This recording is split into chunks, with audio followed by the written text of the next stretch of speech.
Velkommen.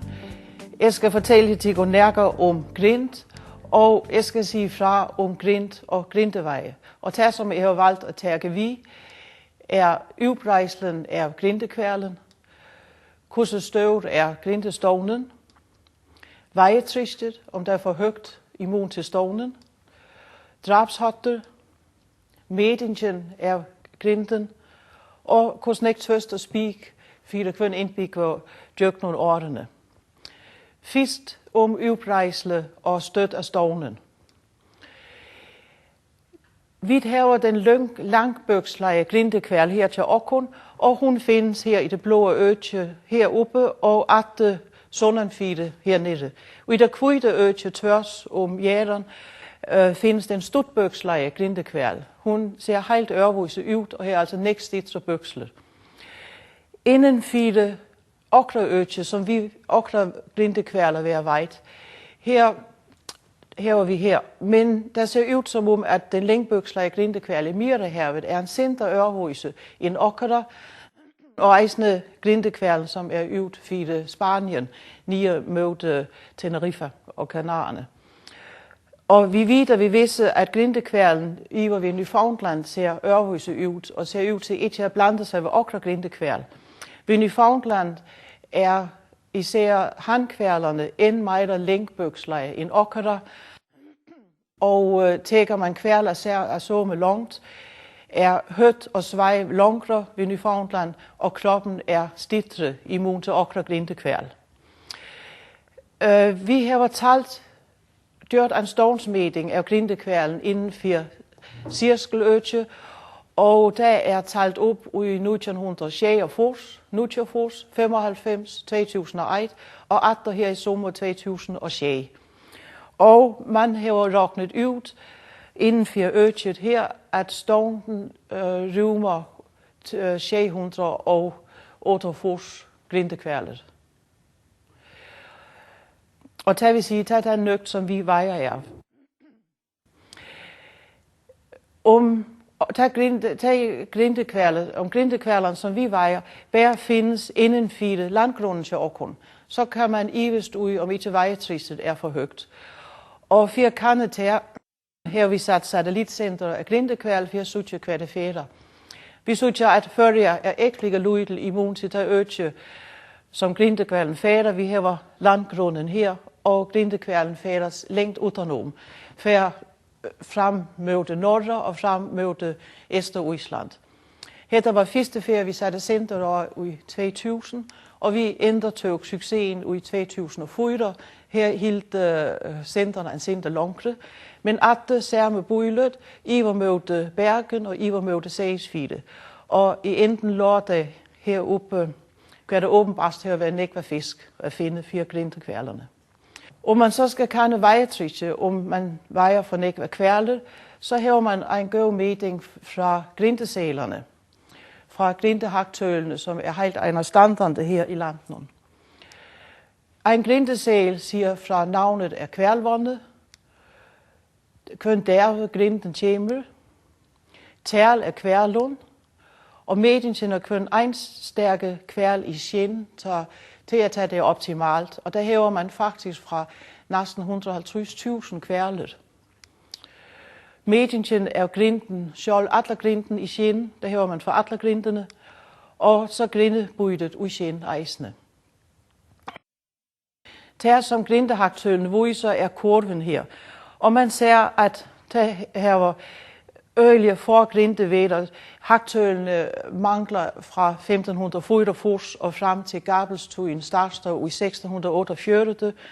Så vandrer grintetølene størst sært under Gabelstuen fra 1648 til 1608. Men fra 1609 til i der hæver man alle grintene i haktølene. Og man ser, at det har gænge op og ned, som sådan ikke andre her i løbet. Det højeste nøgt af Grintekværler, man har tid til, det var i 1941, næsten 4.500 kværler til år. Og det seneste år, der var grinteløse, var i 1926. Så man har hentet en kurve og vejet, at stålen er knap 800.000 kværler. er det nemt at råkne vejetrysset ud for kun en stærke år. Et mial vejetrys er på 0,1. Det varierer sjovende fra 0 kværlet og op til knap 0,6.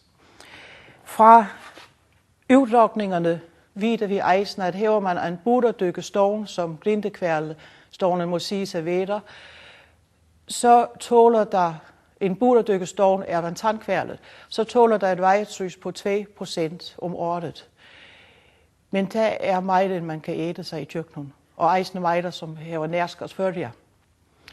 Så man må sige, at vejen er fra en buderdykke stone og hæver omgang trykning for stonestøtten.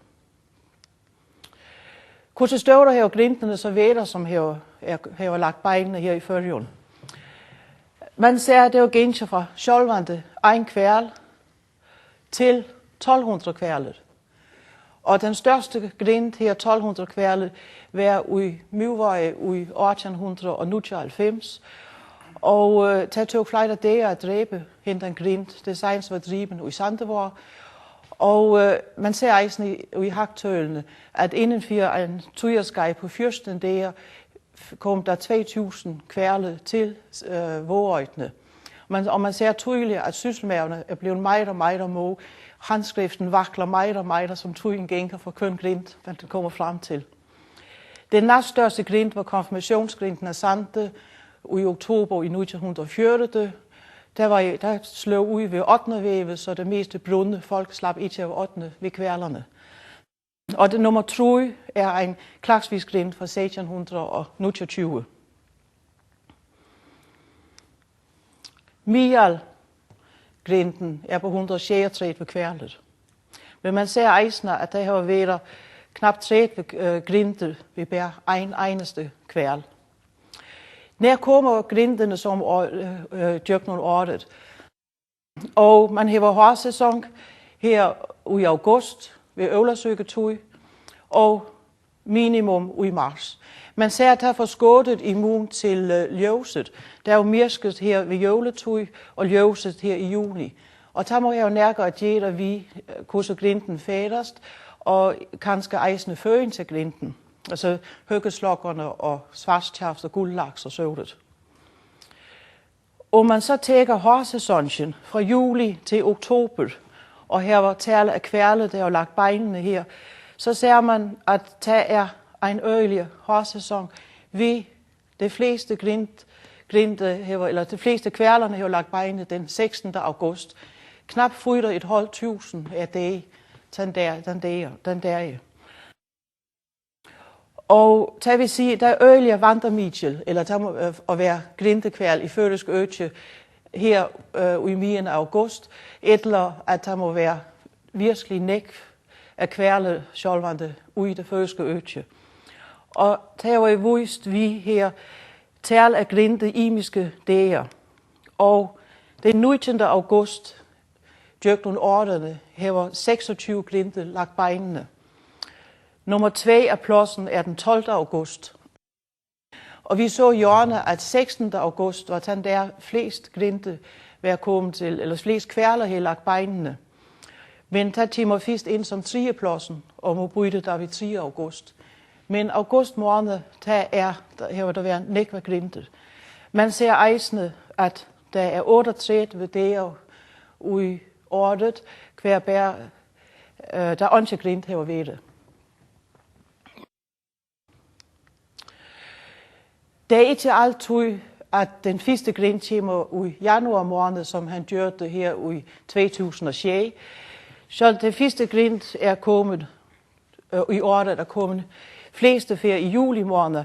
Men der har været nærkere grindet, som først er kommet i december måned. Her i enden er den 8. ølt.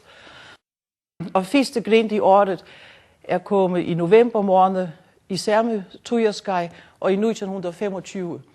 Og hitcher man så på grindehagtølene og ser kurser der ligger, ser man, at enden er 8. ølt. Det er starten på et tujerskej ved nækva af grinder, og det ser man her i 1925. Så der håndter åbenbart ser man. Nu svær vi grind. Her ligger Grinten, og hun nærskes kværlvånde her der ude i Funningsbotten. Og kring landet er der 23 godkendte kværlvøje. I Mujnertøj, som er ved Grind, det vil sige siden 74, er 2 kværlvøje blevet strået til af listen. Det er Tintholm. Her var en øvdemærs kværlvøje, men der var øje ringt at slippe fra med at dræbe kværlerne, så han er kost ud af listen. Det ser man galderne ved Saxon, hvor man skulle flide kværlerne så længe, at når man havde drivet der. At de mødte er trutje kværlvøje kommer træt. Ørevuk, der kommer jeg tøjeskære for at røgne om hvordan Ørevuk rikker, tog der var så skide i Tronkesvøje og i Vøjetår. Sandevøje var eisende dyrt som en røgnt, at når man gjorde pigen i Møvøje, og der etner i sværl, så han er blevet varvejt. Og i enden senest er Tjøtnevøj kommer træt, og man har jo sært her i 2006, at der er etner sværl i Tjøtnevøj ved 2 grinter. Og hvert giver en kværlvår til en gøv eller en vornerlig vor. Her var i tid Sørvøje og Fuglefide, og her i Sørvøje, her er Marbakke under Iverflåden, og det giver, at Grinten ikke kan komme af landgångt her. Kvui tager en undersøge, der kommer en ærefær. At de mødte i Fuglefide, her er så lujende, botnen er så lujende opmødte Iverflåden, og der er nemt at række Grinten ind her. Og man ser på haktølene, her var der bærvæder i Tujerskejt. Man hæver grintehaktølene, hver 6 grinte ved små grinte i Sørvøje, og nækflejder i Fuglefide. Hvordan ofte er det imiske kværlvånde nyt. Og her hæver man alle grintehaktølene eisende, det vil sige knap 2000 grinte, og godt 250.000 kværlet. De kværlvånde, som er brugt mest i høvet, er Møvår, ved en 5. part af alle grinterne har lagt beinene her. Den næste er Klaksvøj, nummer 3 er Kvalvøj, nummer 4 er Vøje. Og rokner vi, at der er bøjt på hentermårter ved Vestre, Nore, Øtje og Surette, sådan 4 i Surøjtene, er det 4 at bøjte mærten så jævnt som muligt kring landet. Her kommer Sandøjtene fist som nummer 12. Jeg har sat en støttende her for at autorisere kværlvånde, og man ser en strik her ved Tintholm og ved Saxon til, som et tidligt borste ud. Man ser eisende Tjøtnevøj ligger længt nede i røgen, og tager tøjen og slår dem op på så sent. Men godt 45.000 kværler har lagt beinene i Møvøje. Drabshotten.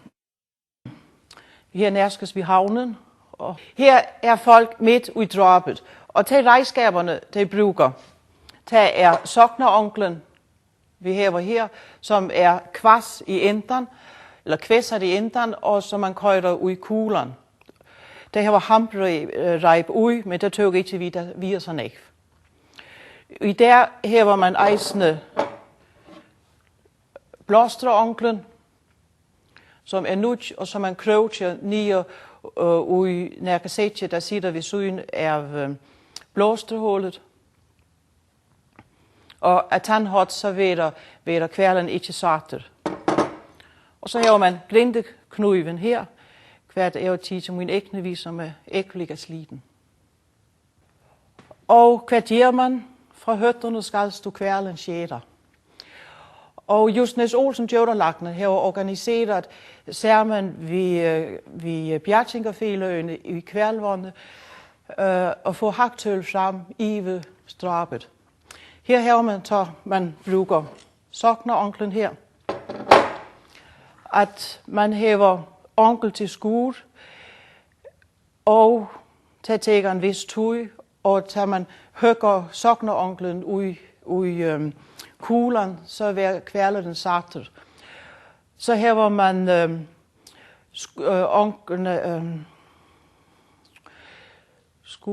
skur til mønnestink, og da kværlen er sorte ved bære, for da onklen til mig ud, og der man sjæler sjolverne, så skal hætte lidt til særmen.